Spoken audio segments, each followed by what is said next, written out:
नमस्कार विद्यार्थी मित्रांनो, Sunil Shinde form filling master या माझ्या YouTube चॅनल मध्ये आपलं स्वागत आहे। मी सुनील शिंदे आपल्यासाठी पुन्हा एकदा एक नवीन व्हिडिओ घेऊन आलो आहे। ITI admission form 2024। तर मित्रांनो 10वीचा रिझल्ट लागलेला आहे आणि त्यानंतर 3 जून पासून ITI चे फॉर्म सुरू झालेले आहे व त्याची लास्ट मुदत ही 30 जून आहे।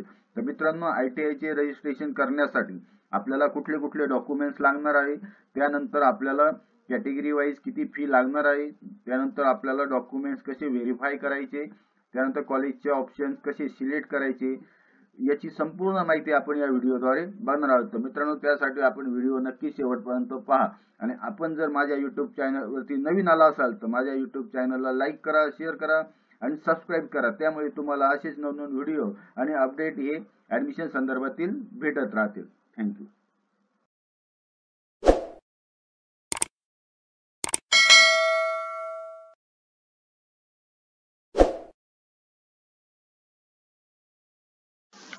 तर मित्रांनो ITI चे रजिस्ट्रेशन करण्यासाठी या ठिकाणी गुगल मध्ये ITI ऍडमिशन 2024 महाराष्ट्र असे टाइप करायचे आहे आणि त्यानंतर एंटर द्यायचं आहे।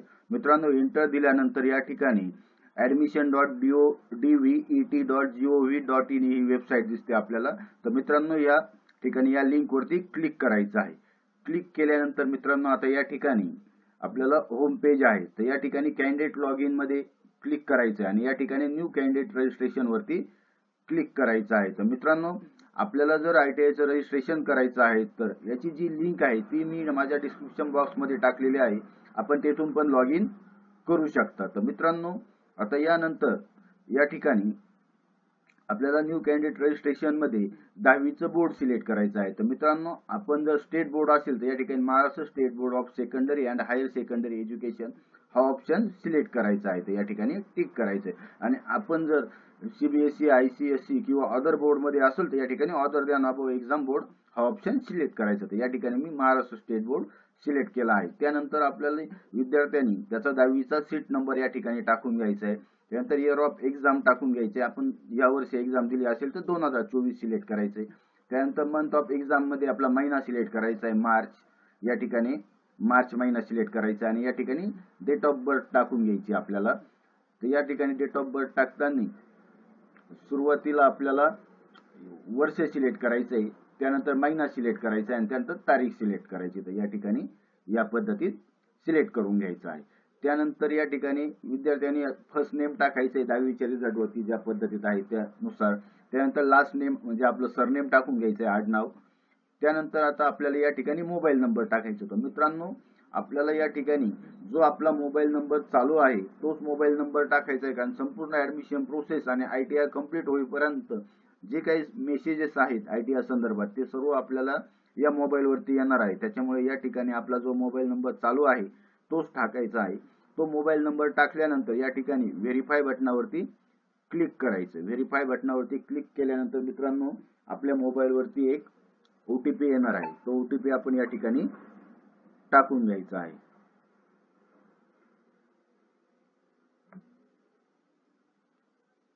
तर मित्रांनो या ठिकाणी आता आपण OTP टाकला आहे आणि या ठिकाणी सबमिट बटनावरती क्लिक करायचं आहे। तर सक्सेसफुली व्हेरिफिकेशन झालेलं आहे आपल्या मोबाईलचं। त्यानंतर या ठिकाणी सेकंडरी मोबाईल नंबर आपला घरातला दुसरा मोबाईल नंबर असेल तर तो ऑप्शनल म्हणून आपण तो टाकायचा आहे, नाही टाकला तरी चालणार आहे। त्यानंतर या ठिकाणी आपल्याला आपला ईमेल ID टाकून घ्यायचा आहे। ईमेल ID टाकल्यानंतर मित्रांनो आपल्याला पासवर्ड टाकायचा आहे।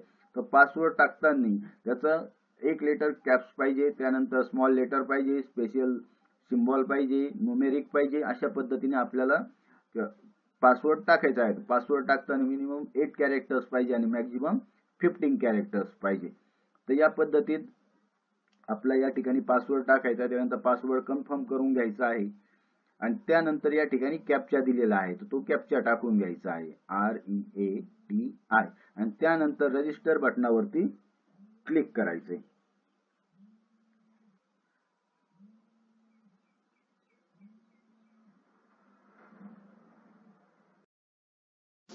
तर मित्रांनो या ठिकाणी आपला रजिस्ट्रेशन नंबर जनरेट झालेला आहे। तर मित्रांनो हा रजिस्ट्रेशन नंबर आपण जपून ठेवायचा आहे, आपल्या नोटबुक मध्ये नोट डाऊन करून ठेवायचा आहे, कारण संपूर्ण ऍडमिशन प्रोसेस होईपर्यंत तो आपल्याला लागणार आहे। तसेच त्याचा आपल्याला टेस्ट मेसेज पण आलेला आहे रजिस्ट्रेशन नंबर आणि पासवर्डचा, तो पण आपण जपून ठेवायचं आहे। त्यानंतर मित्रांनो या ठिकाणी लॉग इन बटनावरती क्लिक करायचं। तर त्या अगोदर या ठिकाणी युअर रजिस्ट्रेशन नंबर या ठिकाणी दाखवलेला आहे। तर या ठिकाणी ओके वरती क्लिक करायचं आणि या ठिकाणी आपलं रजिस्ट्रेशन नंबर आणि पासवर्ड टाकून आपलं लॉग इन करून घ्यायचं आहे। तर मित्रांनो या ठिकाणी रजिस्ट्रेशन नंबर, पासवर्ड आणि कॅप्चा टाकल्यानंतर लॉग इन बटनावरती क्लिक करायचं आहे। तर लॉग इन बटनावरती क्लिक केल्यानंतर या ठिकाणी मित्रांनो ऍप्लिकेशन फॉर्म वरती क्लिक करायचं आहे ऍडमिशन ऍक्टिव्हिटीज मध्ये। त्यानंतर या ठिकाणी उमेदवारांसाठी सूचना आहेत, त्या सूचना व्यवस्थित वाचून घ्यायच्या आहे। उमेदवारास प्रवेश अर्ज भरतीवेळी कोणतेही दस्तऐवज किंवा कागदपत्र अपलोड करण्याची आवश्यकता नाही। त्यानंतर प्रवेश अर्जातील सर्व माहिती भरल्यानंतर उमेदवाराचे प्रवेश अर्ज शुल्क ऑनलाईन पेमेंट गेटवेच्या माध्यमातून भरावे। प्रवेश अर्ज पूर्ण भरल्यानंतर उमेदवाराने प्रवेश अर्ज निश्चित करण्यासाठी नजीकच्या शासकीय अथवा खाजगी औद्योगिक प्रशिक्षण संस्थेत भेट द्यावी। प्रवेश अर्ज निश्चित करण्यासाठी उमेदवारांनी प्रवेश अर्जातील माहिती, दाव्याच्या पुस्तकात आवश्यक मूळ कागदपत्र, मूळ दस्तऐवज, कागदपत्रे संबंधित ITR संस्थेत तपासणीसाठी सादर करावे। प्रवेशासाठी आवश्यक दस्तऐवज कागदपत्रांची यादी प्रवेश संकेतस्थळावर डाउनलोड या मथळ्याखाली तसेच माहिती पुस्तिकेत उपलब्ध करून देण्यात आलेली आहे। त्यानंतर संबंधित संस्था अर्जातील माहिती तपासतील व आवश्यक असल्यास उमेदवारास त्यांनी भरलेली माहिती सादर केलेल्या दस्तऐवज कागदपत्राप्रमाणे दुरुस्त करण्याचे निर्देश देतील। औद्योगिक प्रशिक्षण संस्था अर्ज पडताळणी व प्रवेश अर्ज निश्चित केल्यावर उमेदवारास सर्व मूळ दस्तऐवज व कागदपत्र परत करतील। अर्ज निश्चित करणाऱ्या औद्योगिक प्रशिक्षण संस्थेकडे उमेदवारांनी कोणते मूळ दस्तऐवज किंवा कागदपत्र जमा करू नये। उमेदवारास बहाल करण्यात आलेल्या औद्योगिक प्रशिक्षण संस्थेकडे प्रवेश निश्चित करताना उमेदवारास मूळ दस्तऐवज कागदपत्रे सादर करणे अनिवार्य आहे। उमेदवारास प्रवेश अर्ज निश्चित करण्यासाठी औद्योगिक प्रशिक्षण संस्थेस कोणतेही शुल्क देय नाही। प्रवेश अर्ज निश्चित केल्यानंतर औद्योगिक प्रशिक्षण संस्था मूळ दस्तऐवज कागदपत्र परत करीत नसल्यास अथवा प्रवेश निश्चित करण्यासाठी शुल्क आकारत असल्यास उमेदवारांनी त्वरित मदत कक्षास संपर्क साधावा। तर मित्रांनो हे इन्स्ट्रक्शन्स वाचून घ्यायचे आहे। तर मी तुम्हाला पुन्हा एकदा सांगतो, आपल्याला ऑनलाईन फॉर्म भरायचा आहे। तर ऑनलाईन फॉर्म भरताना कुठलेही कागदपत्र आपल्याला अपलोड करायचे नाही। त्यानंतर आपल्याला फॉर्म भरल्यानंतर ऑनलाईन पेमेंट करायचं आहे। तुमची जर ओपन कॅटेगरी असेल किंवा EWS असेल तर तुम्हाला 150 रुपये पेमेंट आहे आणि तुम्ही जर SC ST किंवा OBC कॅटेगरी मध्ये असाल तर तुम्हाला 100 रुपये ही ऑनलाईन फी लागणार आहे। तर मित्रांनो फी भरल्यानंतर आपल्याकडे आपल्या जवळ जो ITR आहे, ITR कॉलेज, त्या ठिकाणी आपल्याला डॉक्युमेंट्स व्हेरीफाय करण्यासाठी जायचं आहे। तर त्या ठिकाणी जाताना आपण आपले सर्व डॉक्युमेंट्स, ओरिजिनल डॉक्युमेंट्स आणि त्या ऍप्लिकेशन फॉर्मची प्रिंट घेऊन जायचं आहे।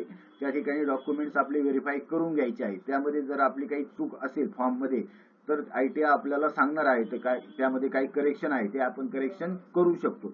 त्यानंतर आपल्याला त्या ठिकाणी ITR मध्ये कुठलेही आपल्याला फी भरायची नाहीये आणि आपले डॉक्युमेंट्स हे परत घ्यायचे आहे त्यांच्याकडनं। तर अशा पद्धतीने सर्व माहिती वाचून घ्यायची आहे आणि या ठिकाणी ओके बटनावरती क्लिक करायचं। त्यानंतर या ठिकाणी आपल्याला कॅन्डिडेट प्रोफाइल मध्ये स्टुडंटचा सीट नंबर आलेला आहे, इयर ऑफ एक्झाम आलेला आहे, मंथ ऑफ एक्झाम आलेली आहे। त्यानंतर या ठिकाणी रजिस्ट्रेशन नंबर आलेला आहे, या ठिकाणी आपलं फर्स्ट नेम पण आलेला आहे आणि लास्ट नेम पण आलेला आहे। त्यानंतर या ठिकाणी जेंडर सिलेक्ट करायचं आहे, मेल असेल तर मेल, फिमेल असेल तर फिमेल। त्यानंतर आपली डेट ऑफ बर्थ टाकायची, नॅशनॅलिटी आपली इंडियन आहे, इंडियन सिलेक्ट करायचं आहे। त्यानंतर मदर टंग सिलेक्ट करायची आपली मराठी। त्यानंतर धर्म टाकायचा, रिलिजियन आपलं हिंदू असेल तर हिंदू, मुस्लिम, ख्रिश्चन, बुद्धिस्ट, जैन, शीख, पारसी, ऑर्डर या असे ऑप्शन आहे या ठिकाणी। तर या ठिकाणी आपण हिंदू सिलेक्ट करूया। त्यानंतर आपली कास्ट कॅटेगरी टाकायची आहे, तुमची जर ओपन असेल तर open, EWS, ST, SC, DT, VJ, NTB, NTC, NTD, OBC, SBC, SCBC अशा सर्व कॅटेगरी या ठिकाणी दिसत आहेत। तर या ठिकाणी मी OBC असल्यामुळे OBC सिलेक्ट केली आहे। त्यानंतर कास्ट टाकायची, तर मग OBC मध्ये आपली कुठली कास्ट आहे, तर या ठिकाणी मी कुणबी आहे म्हणून मी कुणबी सिलेक्ट केला आहे। तुमची जर कुंभार, सुतार वगैरे जी कॅटेगरी आहे ती या ठिकाणी आपण टाकून घ्यायची आहे। त्यानंतर या ठिकाणी आपल्याला do you belong to non criminal, म्हणजे आपल्याकडे नॉन क्रिमिनल सर्टिफिकेट आहे का, तर ते आहे म्हणून या ठिकाणी मी यस वरती क्लिक केलेला आहे. त्यानंतर आपल्याला या ठिकाणी मेल आय डी टाकून घ्यायचा आहे. मेल आय डी टाकल्यानंतर या ठिकाणी आपला मोबाईल नंबर आलेला आहे. सेकंडरी मोबाईल नंबर पण ऑटोमॅटिक आलेला आहे. आणि त्यानंतर या ठिकाणी अॅन्युअल इन्कम टाकायचं आहे. तर यामध्ये बिलो 1 लाख आहे, 1 लाख टू 1,50,000 म्हणजे 1 लाख ते 1.5 लाख आहे, 1.5 लाख ते 2 लाख 2.5 लाख आहे, 2.5 लाख ते 2,99,999 आहे, असे स्लॉट दिलेले आहेत. तर त्यामध्ये माझा इन्कम हा 45,000 आहे, म्हणून मी या ठिकाणी बिलो 1 लाख सिलेक्ट केला आहे. आणि त्यानंतर नेक्स्ट पेज वरती क्लिक केला आहे. नेक्स्ट पेज वरती क्लिक केल्यानंतर या ठिकाणी आपल्याला कंट्री सिलेक्ट करायची आहे. तर या ठिकाणी इंडिया. त्यानंतर आपला ऍड्रेस टाकून घ्यायचा आहे. ऍड्रेस टाकल्यानंतर या ठिकाणी आपलं स्टेट सिलेक्ट करायचं आहे. स्टेट सिलेक्ट केल्यानंतर जिल्हा सिलेक्ट करायचा आहे आपला. त्यानंतर इथे तालुका सिलेक्ट करायचा आहे. तालुका सिलेक्ट केल्यानंतर आपल्या तालुक्यातील जे गाव आहे ते गाव सिलेक्ट करायचं आहे. आणि या ठिकाणी आपला पिन कोड टाकायचा आहे. पिन कोड टाकल्यानंतर पुन्हा एकदा नेक्स्ट पेज वरती क्लिक करायचं आहे. मित्रांनो, आपण नेक्स्ट पेज वरती क्लिक केलं म्हणजे आपली माहिती, मागील माहिती ही सेव्ह होते. त्यानंतर या ठिकाणी ऑर्फन कॅन्डिडेट अनाथ उमेदवार तर नो वरती क्लिक आलेला आहे. त्यानंतर या ठिकाणी आपल्याला वडिलांचं नाव टाकून घ्यायचं आहे. तर आपल्या रिझल्ट वरती ज्या पद्धतीत नाव आहे त्या पद्धतीत वडिलांचं नाव टाकायचं आहे. त्यानंतर आईचं नाव टाकून घ्यायचं रिझल्ट प्रमाणे. त्यानंतर या ठिकाणी लास्ट नेम सरनेम म्हणजेच आपलं आडनाव टाकून घ्यायचं आहे. तर आईचं पण या ठिकाणी आडनाव टाकून घ्यायचं आहे. त्यानंतर ऑक्युपेशन म्हणजे आपले आई वडील काय करतात. ते जर गव्हर्नमेंट एम्प्लॉई असेल महाराष्ट्र स्टेटचे तर महाराष्ट्र स्टेट गव्हर्नमेंट एम्प्लॉई.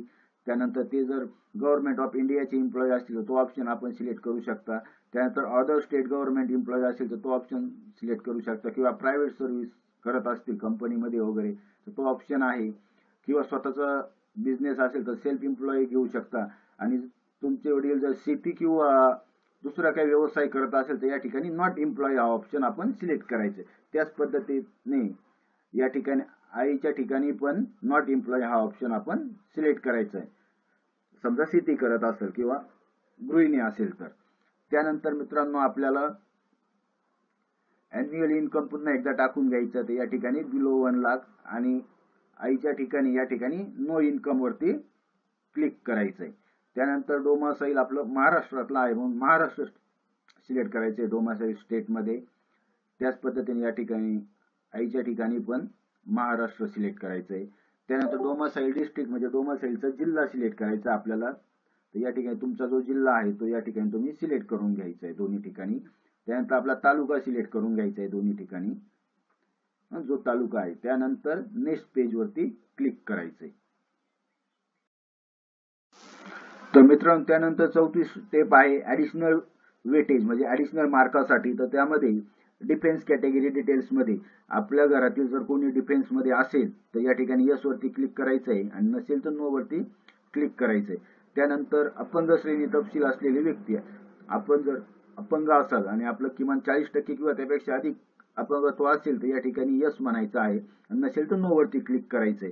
त्यानंतर आपण इंटरमिडिएट चित्रकला परीक्षा पास केली आहे का, असेल तर यस म्हणायचंय, नसेल तर नो वरती क्लिक करायचंय. त्यानंतर स्पोर्ट्स कॅटेगरीमध्ये आपण स्टेट लेवलचं स्पोर्ट्स सर्टिफिकेट असेल तर यस म्हणायचंय, नसेल तर नो म्हणायचंय. त्यानंतर महाराष्ट्रातील शासकीय मान्यताप्राप्त बाल सुधारगृहातून उत्तीर्ण झालेले उमेदवार असेल तर यस म्हणायचंय, नसेल तर नो म्हणायचंय. आणि त्यानंतर नेक्स्ट पेज वरती क्लिक करायचंय.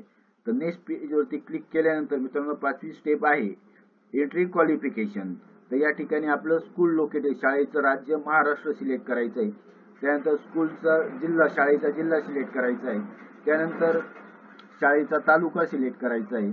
आणि त्यानंतर या ठिकाणी आपण ज्या शाळेत 10वी पास झालो त्या शाळेचे गाव टाकून घ्यायचं. त्या ठिकाणी आपलं गावाचं नाव टाकून घ्यायचंय.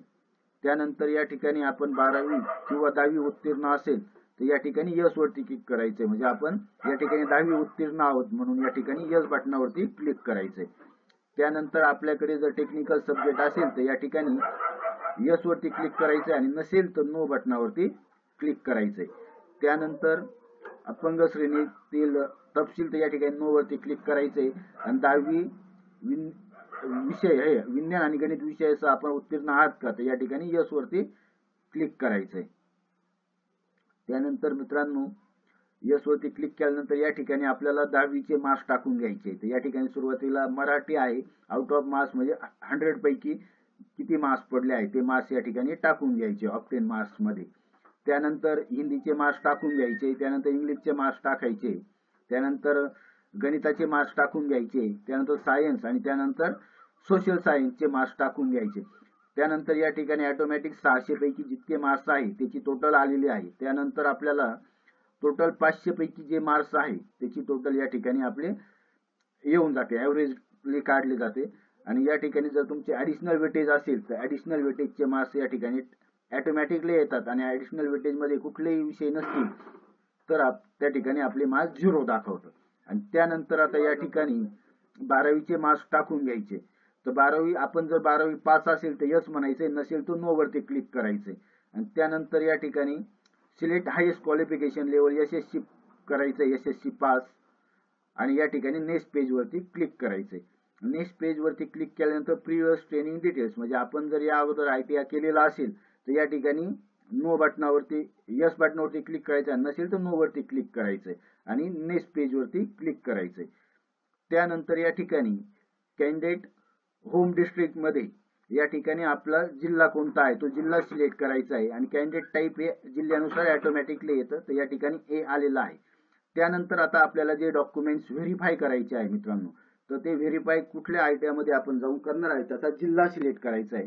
तर या ठिकाणी मी नाशिक जिल्हा सिलेक्ट केला आहे. त्यानंतर आपल्याला तालुका सिलेक्ट करायचा आहे. तालुका सिलेक्ट केल्यानंतर त्या तालुक्यात इथे जितके ITI आहे तितक्या ITI ची लिस्ट येते.